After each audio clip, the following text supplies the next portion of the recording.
In a very significant development today, the Honorable Governor of Karnataka has accorded sanction for prosecution against Chief Minister Shri Siddaramaiah today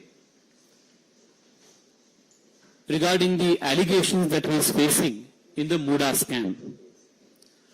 Over the last few months, the Bharatiya Janata Party, as well as many social activists and RTI activists in Karnataka fighting for transparency and probity in public life, have been raising the issue of the irregularities, the illegalities in the allotment of the compensatory sites to Srimati Parvati, Honorable Chief Minister Siddaramaiah's wife, by the Muda authority. In the last couple of months, the RTI activists had also written to the governor seeking for permission to launch prosecution against the Chief Minister. The allegations against the Chief Minister are so grave and so serious in nature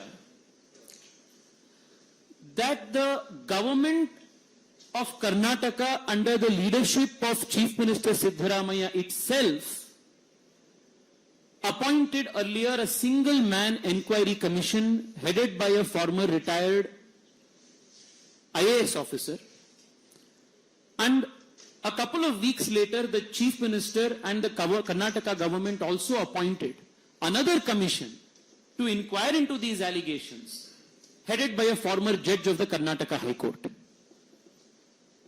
So the allegations are so serious that their own government has constituted not one, but two commissions of inquiry, one headed by a retired IAS officer and one headed by a former judge of the Karnataka High Court, to look into these allegations. Therefore, the Congress party's argument today that the action of the governor to provide sanction for prosecution is colored politically is not right.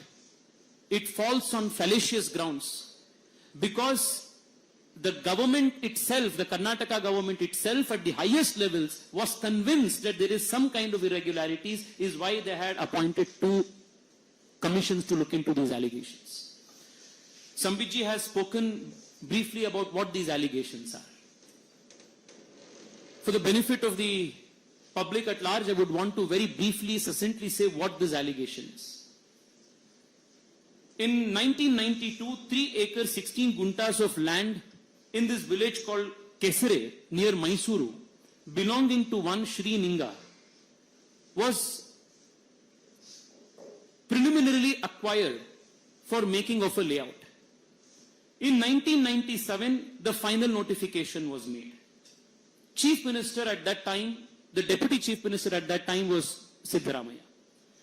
In 1998, after the final notification, after a year after lapsing of the final notification, when Siddaramaiah was continuing to be the Deputy Chief Minister, the government of Karnataka denotifies the very same 3 acre, 16 gunta land.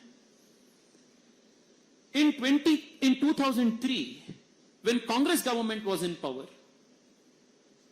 the same land that was denotified is transferred back to the name of the original owner of the land, Shri Ninga.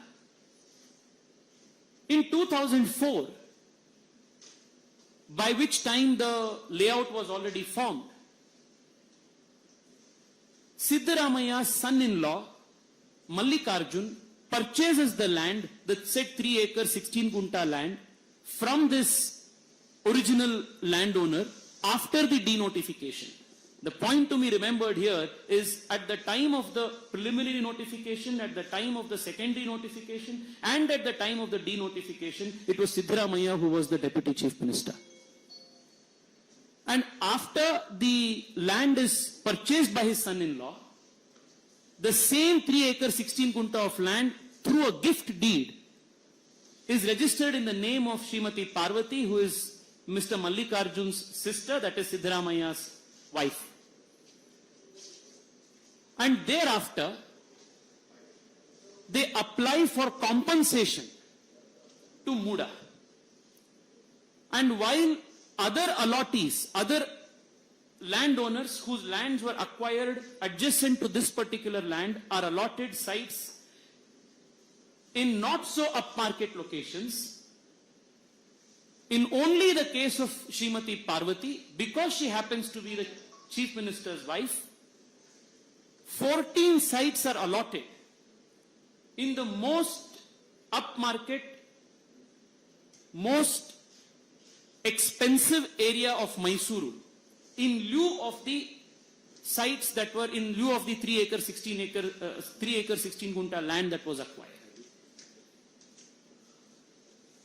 When this decision was made by Muda to compensate Siddaramaya's wife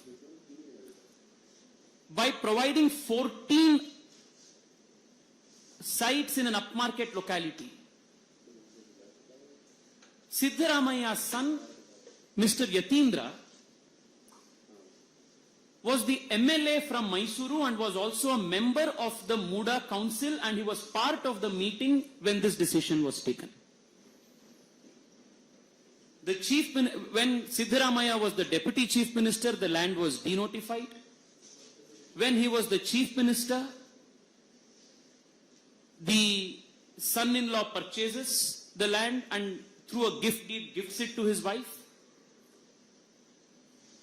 When Siddaramaya was the Chief Minister again, his wife applies for compensation from Muda, who sits in the Muda Council when the resolution is passed. The Chief Minister's son, who is the MLA, he sits in the meeting and then he awards 14 sites in an upmarket locality in the name of his mother. This in gist is the modus operandi of the Muda scam, which is not very different from the National Herald case or the kind of allegations that Mr. Robert Vadra is facing in many of his land deals. वैसे तो इन सभी कांग्रेस नेताओं ने जमीन से जुड़े हुए नेता है, इसलिए इनका लगाव जमीन से इतना है. Today the Honorable Governor has accorded sanction. I was seeing in a couple of news channels that the Congress leaders are saying that this is a governor versus government issue. This is not a governor versus government issue. This is a very serious issue of irregularity and corruption. The Honorable Governor has followed the due process of law. He has given show cause notice to the Chief Minister. A special cabinet was convened. The cabinet did not follow the advice of the legal precedents that were earlier given. It advised the governor to reject the prosecution naturally.